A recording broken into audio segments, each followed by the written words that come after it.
telah memberikan kita nikmat sehat walafiat sehingga kita bisa berkumpul di tempat ini. Salawat serta salam semoga selalu tercurahkan kepada junjungan kita Nabi Muhammad yang telah membawa umatnya dari zaman kebodohan menuju zaman yang penuh dengan ilmu pengetahuan. Yang saya hormati Ibu Nur Badriah MPD selaku pengajar praktik CGP Angkatan 9, yang saya hormati Ibu Kepala Sekolah beserta Dewan Guru. Sebelum acara dimulai, saya bacakan susunan acaranya. Pertama, pembukaan. 2, sambutan-sambutan. 3, pemaparan visi dan misi guru penggerak. 4, penutup atau doa. Marilah kita mulai dengan acara yang pertama, yaitu pembukaan. Dengan pembukaan ini, marilah kita bersama-sama membaca basmalah. Bismillahirrahmanirrahim. Acara yang kedua, sambutan-sambutan. Yang pertama oleh Kepala Sekolah SD Negeri Cikuasa 1 kepada Ibu Mira Amira SPD, dipersilahkan. Duduk aja ya. Terima kasih. Bapak Ibu. Assalamualaikum warahmatullahi wabarakatuh. Waalaikumsalam warahmatullahi wabarakatuh. Alhamdulillahirrahmanirrahim. Wassalatu wassalamu ala asrofil anbiya'i wal mursalin wa ala alihi wa sahbihi ajmain. Amin amin ya rabbal alamin. Yang saya hormati dan saya muliakan Ibu Nur Badriah MPD selaku pengajar praktik CGP Angkatan 9 Kota Cilegon. Yang saya hormati Bapak dan Ibu Dewan Guru, khususan Pak Sukbari yang merupakan calon guru penggerak Angkatan 9 Kota Cilegon. Alhamdulillahirrahmanirrahim, pada kesempatan kali ini kita selalu panjatkan puji dan puji syukur kita kepada Allah Subhanahu wa Ta'ala karena berbagai macam nikmat yang telah dilimpahkan kepada kita semua sehingga kita dapat bersilaturahmi kembali dalam kegiatan pendampingan individu yang kedua kali ini. Selalu kita juga limpahkan pula salawat serta salam kepada junjungan kita Nabi Muhammad SAW. Semoga teladannya dan syafaatnya dapat mengiringi kita hingga akhir zaman. Amin. Terima kasih Ibu Nur Badriah selaku pengajar praktik yang telah kembali bersilaturahmi ke SD Cikuasa 1 untuk melakukan kegiatan pendampingan individu 2, dan juga semangat kepada Pak Sukbari nanti untuk melaksanakan pemaparan visi dan misi guru penggerak. Kepada Bapak Ibu Guru juga ini merupakan suatu sarana atau fasilitas yang tentunya dapat dijadikan sebagai referensi kita semua untuk menentukan visi dan misi guru di sekolah gitu ya, melalui Pak Sukbari sebagai seorang guru penggerak. Dan juga sebagai motivasi nanti akan dibuka CGP Angkatan 11. Bapak Ibu Guru nanti kalau sudah terpanggil di SIM PKB, insya Allah nanti semoga bisa mengikuti. Ya, mari kita maksimalkan kegiatan kali ini sebagai salah satu sarana ya untuk meningkatkan kompetensi kita sebagai seorang guru, terutama dalam penyusunan visi dan misi sekolah. Mungkin itu saja Bu, untuk lebih singkatnya nanti kita saksikan bersama-sama dengan sesama. Terima kasih. Akhirul kalam, wabillahi taufiq wal hidayah. Wassalamualaikum warahmatullahi wabarakatuh. Waalaikumsalam warahmatullahi wabarakatuh. Terima kasih kepada Ibu Mira yang telah memberikan motivasi untuk kita semua. Sambutan selanjutnya oleh Ibu Nur Badriah MPD selaku pengajar praktik CGP Angkatan 9, kepada yang dipersilahkan. Baik, terima kasih Ibu Moderator, keren ya, sehat selalu. Terima kasih juga Ibu Kepala Sekolah, rekan-rekan guru, dan calon guru penggerak di SD Negeri Cikuasa 1. Assalamualaikum warahmatullahi wabarakatuh. Waalaikumsalam. Tidak akan ada sebuah perjalanan tanpa izin dari Allah Subhanahu wa Ta'ala. Begitu juga pertemuan kita di sini atas izin dari beliau-lah. Salawat serta salam senantiasa kita limpahkan kehadirat Nabi Muhammad SAW. Yang terhormat Kepala SD Negeri Cikuasa 1 Ibu Mira Amira, Yang saya hormati Pak Subari selaku calon guru penggerak angkatan 9 dari SD Negeri Cikosa 1. Yang saya banggakan rekan-rekan guru hebat yang selalu mensupport rekannya untuk selalu bermanfaat. Hari ini adalah pendampingan kedua di antara pendampingan ketujuh. Jadi nanti ada perjalanan terus, ada pendampingan 1 sampai 6 gitu ya. Kemudian yang terakhir adalah lokakarya ke-7. Kegiatan guru penggerak itu adalah kegiatan yang sekarang sedang viral di dunia pendidikan Indonesia. Hari Senin sampai Kamis yang lalu, saya malam Jumat baru sampai di Cilegon lagi. Itu saya berkumpul dengan Direktur KSPS Pak Kasiman yang punya program ini. Kemudian saya juga berkumpul dengan Ibu Ulfa, koordinator kegiatan guru penggerak, berkumpul dengan para dirjen GTK, Kementerian Pendidikan dan Kebudayaan yang punya peraturan menterinya, gitu ya. Ada direktur jenderal GTK, PAUD dan Dikdas, kemudian dirjen GTK, Dikmensus, gitu. Jadi semuanya berkumpul di situ dan vokasi. Nah, kami bersama-sama duduk, itu sebuah kehormatan yang luar biasa bagi saya karena bisa berkumpul langsung dengan yang penentu kebijakan. Disitulah kita sampaikan suka dukanya yang ada di lapangan tentang guru penggerak, tentang rumor guru penggerak yang katanya ditakuti banyak guru-guru yang tidak berkenan mengikuti program guru penggerak karena banyak tugas bla bla bla. Padahal ini peluang yang sangat luar biasa.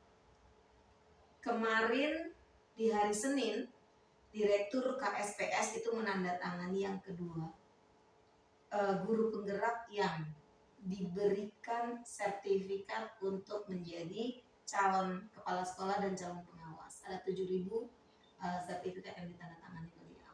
Dan itu yang kedua, sebelumnya 4.000. Artinya memang betul nyata. Calon-calon guru penggerak ini kalau sudah lulus jadi guru penggerak itu akan diangkat menjadi kepala sekolah atau pengawas sekolah untuk mengikuti uji kom. Memang ada uji kom lagi. Artinya yang sudah ikut kegiatan ini terus semangatnya. Kemudian kompetensinya ditambah, ditingkatkan, emosinya diseimbangkan, gitu ya.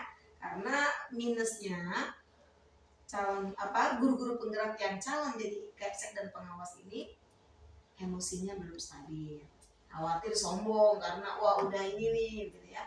Dan ini memang menjadi ancaman bagi kepala sekolah dan pengawas-pengawas ya senior gitu. Karena yang senior ini kalau nggak mau move on, nggak mau mengikuti perkembangan zaman juga akan tergilas olehnya. Nah, jadi perubahan kurikulum ini adalah emang harus dilakukan. Jadi kalau ada itu rumor-rumor ganti menteri, ganti kurikulum itu bagi guru-guru, bagi pengawas, bagi kepala sekolah yang tidak mau mengikuti perkembangan pendidikan, gitu. Jadi kurikulum ini ibarat bola salju, diluncurkan oleh kementerian untuk sekolah-sekolah di seluruh Indonesia. Tapi apa yang terjadi? Bola salju itu terhalang oleh tembok besar. Gitu. Siapa tembok besar ini? Pengawas sekolah, kepala sekolah yang nggak mau move on, yang merasa wah pergantian kurikulum, pergantian menteri, pergantian kurikulum. Kurikulum 2013 belum selesai, ada lagi kurikulum merdeka.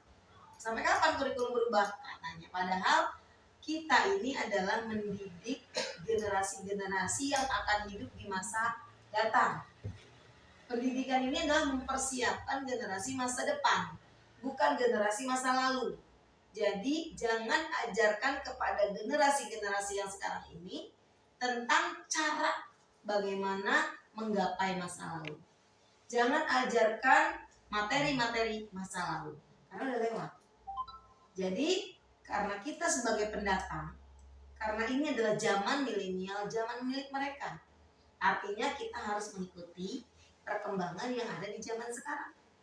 Nah, Bapak Ibu, termasuk Bapak CGP-nya juga berbenah sebelum tergilas oleh zaman. Kalau di kelas hanya memberikan materi, mulai diubah. Berhentilah jadi guru yang mentransfer informasi. Karena informasi lebih bervariasi di luar sana, murid-murid bisa dapatkan. Lewat Google, lewat TikTok, lewat YouTube, lewat IG, banyak sekarang. Informasi-informasi yang lebih menarik dari gurunya. Terus bagaimana gurunya agar memiliki nilai lebih di depan peserta didiknya? Jadilah guru yang inovatif, yang inspiratif, yang menggali kreativitas dari peserta didik. Jadi mulai dari tempat duduknya diubah, jangan teacher sentral, gitu ya, jangan berpusat pada guru. Kemudian bagaimana caranya? Bagikan informasi itu secara diferensiasi. Tiga model minimal. Ada yang bisa dibaca lewat buku, linknya disiapkan, bukunya buku digital.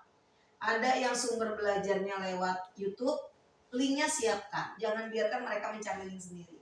Ada yang belajar dari pengalaman yang direkam, boleh. Jadi kontennya harus diferensiasi. Anak-anak, besok ibu akan mengajarkan tentang sejarah Islam datang ke Indonesia. Kalian pelajari materi tersebut di link-link berikut. Nah, pertemuan di kelas, siapkan kalian menyampaikan informasi yang kalian dapat, kemudian siapkan juga satu pertanyaan untuk diskusi di kelas, gitu ya. Ibu tunggu diskusi offline di kelas, gitu. Jadi di kelas itu sudah berbentuk, bangkunya sudah berbentuk seperti kafe-kafe berkelompok. Gurunya mobile. Siapkan gurunya penilaian formatif. Mau checklist, mau anekdotal, mau rubrik, ya kan, yang ada deskripsinya, mau rentang nilai, siapkan. Sampaikan tujuan kepada peserta didik. Hari ini kita akan belajar sejarah masuknya Islam ke Indonesia. Kalian akan mencapai tujuan, yaitu mampu menyampaikan sejarah masuknya Islam ke Indonesia lewat apapun. Boleh menggunakan audio, kalian bercerita, boleh kalian membuat Canva, audio visual, disampaikan informasi yang kalian terima. Boleh juga kalian bercerita sambil menggambar, boleh juga kalian storytelling, menceritakan ulang kembali, boleh juga diceritakan dalam bentuk karangan atau tulisan. Nah, gitu ya. Nah, jadi kalau mereka sudah menceritakan ulang dengan berbagai cara, itu artinya kita sudah mengarahkan pembelajaran terdiferensiasi. Hasilnya sudah beragam kan tadi? Ada yang tulisan, ada yang video, Canva gitu kan? Ada yang cerita bergambar, ada yang video audio begitu. Gitu. Itu hasilnya sudah berdiferensiasi. Prosesnya ketika guru membagi-bagikan itu juga sudah diferensiasi. Itu sejatinya pembelajaran terdiferensiasi. Bukan pengelompokan peserta didik berdasarkan gaya belajar. Bukan ya. Bukan mengelompokkan berdasarkan gaya belajar audio, visual, kinestetik. Karena bisa saja di materi berbeda dia berubah. Dia bukan kinestetik, tapi dia audio. Di nanti materi selanjutnya atau pertemuan kapan lagi dia bisa saja menjadi visual. Gitu. Jadi kita luruskan miskonsepsinya. Jadi di akhir Agustus sampai awal September saya di Jogja. Itu penguatan tentang miskonsepsi IKN. Kemudian baru 1 hari pulang sudah ke Bogor. Itu juga dikuatkan lagi. Baru 1 hari juga di rumah sudah diundang lagi ke kementerian. Baru pulang kemarin. Gitu. Nah, jadi awalnya saya juga menganggap begitu, dibagi menjadi 3. Saya di TikTok juga saya seperti itu kan. Jadi berdasarkan ini. Ternyata itu belum selesai. Betul dibagi 3, tetapi ya hasilnya akan ke situ juga, tetapi bukan itu yang dimaksud. Bisa dari kontennya, dari prosesnya, dari produknya. Kalau dalam satu waktu itu tidak bisa ketiga-tiganya, ya salah satunya. Gitu. Jadi intinya kita menghamba kepada murid. Jadi nanti murid yang belum bisa itu terakomodir. bukan guru menyampaikan materi, bukan materi yang mengikuti, bukan murid mengikuti materi. Misalnya Pak Subari mau mengajar hari ini, minggu depan ini, minggu depannya ini. Selesai materi, ada anak yang belum bisa. Bukan seperti itu. Kalau kayak gitu, peserta didik ikuti materi. Mau bisa, mau enggak, yang penting ikut materi aja. Gitu kan? Sekarang dibalik. Materi yang mengikuti peserta didik. Jadi kalau materinya udah bisa di peserta didik, boleh diganti materi lain. Boleh. Selesai lebih cepat nggak apa-apa. Selebih-lebihnya ngapain? Selebihnya adalah mengekspor kemampuan mereka. Supaya tetap bagi rapatnya bareng-bareng. Jadi gitu ya teman-teman ya. Terus gimana Bu cara pembelajaran yang menarik dan unik? Kolaborasi lah. Sekarang itu tidak penting mengekspor mandiri, itu nggak penting. Kolaborasi. Intinya pembelajaran di kurikulum Merdeka ini menghasilkan peserta didik yang kreatif, inovatif, dan akan bisa bergabung dengan masyarakat secara real. Jadi ciptakan keberanian mereka, kesantunan mereka, kemandirian mereka. Dari 6 profil pelajar Pancasila itu dimunculkan. Jadi materi itu hanya perantara materi pelajaran itu sebenarnya. Jadi ketika kita mengajar, berhentilah kita ceramah itu. Karena kita sudah jelas pinter guru-guru. Jadi bagaimana caranya? Kita di situ menggali potensi dari peserta didik. Ajarkan mereka bagaimana menyampaikan pendapat dengan santun. Tanamkan percaya diri kepada mereka. Tanamkan kolaborasi dalam kelompok. Bu, ada yang ketinggalan nih Bu, materinya Bu, gitu ya. Anak ini nggak ngerti, belum ngerti. Sementara ini udah pinter. Beri kepercayaan kepada yang pintar-pintar ini menyebar dalam kelompok. Kalau mayoritas di situ itu skalanya 6, tapi ada banyak juga yang 5, yang 8 hanya 3 orang, yang 8 ini disebar. Yang 6 disebar, yang 4 atau 5 disebar. Jadi nanti multi di sana.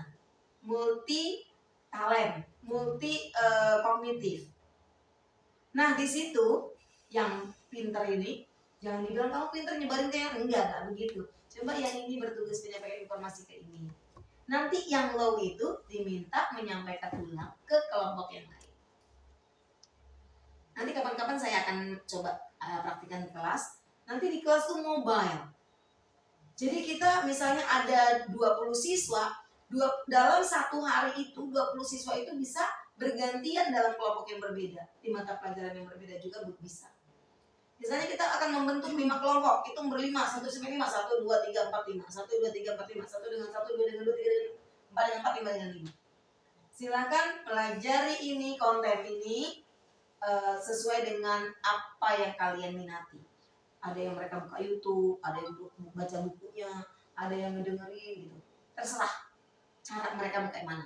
Yang penting mereka dapat menyampaikan informasi ulang dari materi yang dia dapat dari situ.